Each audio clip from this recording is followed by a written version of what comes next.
పూరా లోకల్ ఈరోజు సుమారు 47,000 కోట్ల రూపాయలకు రాష్ట్ర ప్రభుత్వము నిధులు చెల్లించాల్సింది. ఇది దేశంలో ఏ ప్రభుత్వం కూడా, ఏ కోల్ మైనింగ్ కంపెనీ కూడా ఇంత పెద్ద ఎత్తున మరి ఇబ్బందులకు గురవుతున్నటువంటి సంస్థ ఇంకొకటి లేదు.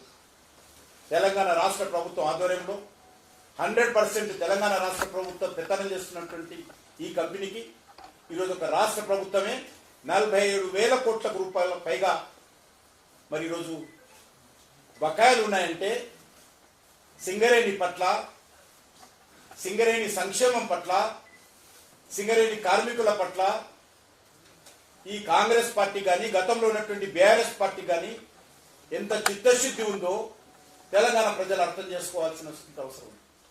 ఎప్పుడు ఇస్తారో తెలియదు, ఇస్తారో ఇవ్వరో తెలియదు. ఈరోజు జీతాలు బ్యాంకుల నుంచి తీసుకొచ్చి జీతాలు ఇవ్వాల్సినటువంటి తీసుకొచ్చి, అంతేకాదు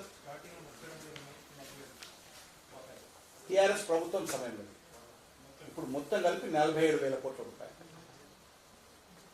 ఈరోజు సింగరేణికి సంబంధించి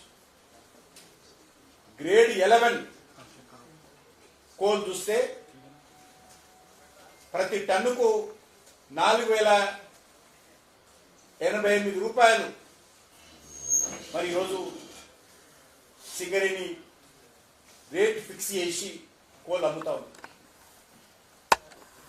అదే కోల్ ఇండియాలో కూడా గ్రేడ్ 11 కోల్ చూస్తే 1,605 రూపాయలు. ఎంత డిఫరెన్స్ ఉందో అర్థం చేసుకోవచ్చు. సేమ్ గ్రేడు, సేమ్ క్వాంటిటీ, టన్నుకు సింగరేణి 4,800 పెడితే కోల్ ఇండియా 1,605 రూపాయలు. కారణము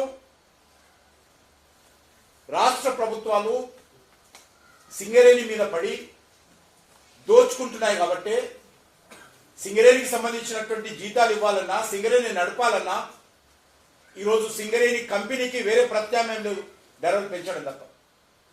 సింగరేణి కోల్ మీద ధరలు పెంచుకుంటూ, ఎందుకంటే సింగరేణి కోల్ కొంటున్నటువంటి జెనికో కూడా ఈరోజు ప్రభుత్వ కంపెనీ కాబట్టి మరి తప్పనిసరి పరిస్థితుల్లో ఈరోజు సింగరేణి ధరలు పెంచుకుంటూ పోతాము. ఎందుకంటే కనీసం మెయింటెనెన్స్ పరిస్థితి కూడా లేనటువంటి తప్పనిసరి పరిస్థితుల్లో ఈరోజు ఆ రకంగా ధరలు పెంచుతాము.